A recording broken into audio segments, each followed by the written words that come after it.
Welcome to the IJ Online Week in Review podcast. I'm Funds reporter Michael Pooler, and I'll be bringing you a roundup of the week's most read news stories from IJ News and a rundown of the best of the rest from across the site this week.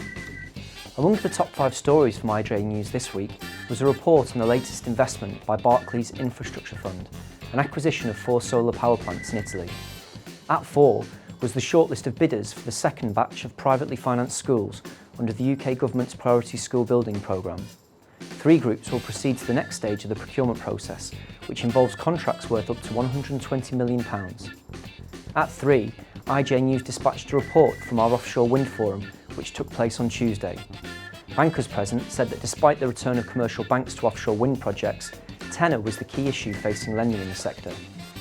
At 2, we reported exclusively that a group of largely African banks was lining up to lend to a port development in Nigeria, requiring up to $900 million of debt. And the most read story on IJ News over the last 7 days was our report that independent fund manager Alinda appears to be struggling to raise capital. The heavyweight of the infrastructure investment world secured no new investor commitments to its latest fund in the last year, according to regulatory filings. For a full breakdown of the top 10 news stories of the week, visit the Week in Review section of IJ Online. Elsewhere on the site, guest writer Stephen Rigby of law firm Norton Rose Fulbright examines the new breed of listed infrastructure funds that has stormed UK equity markets this year.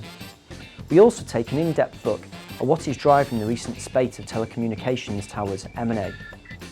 And look out for this week's 4th plinth, when editor John Jorstad writes about the offshore wind industry, which is about to enter a critical phase of development, and asks, will it take off? To read all of these articles in full, visit ijonline.com. You can also follow us on Twitter at IJOnline. You've been watching the IJ Online Weekly Roundup.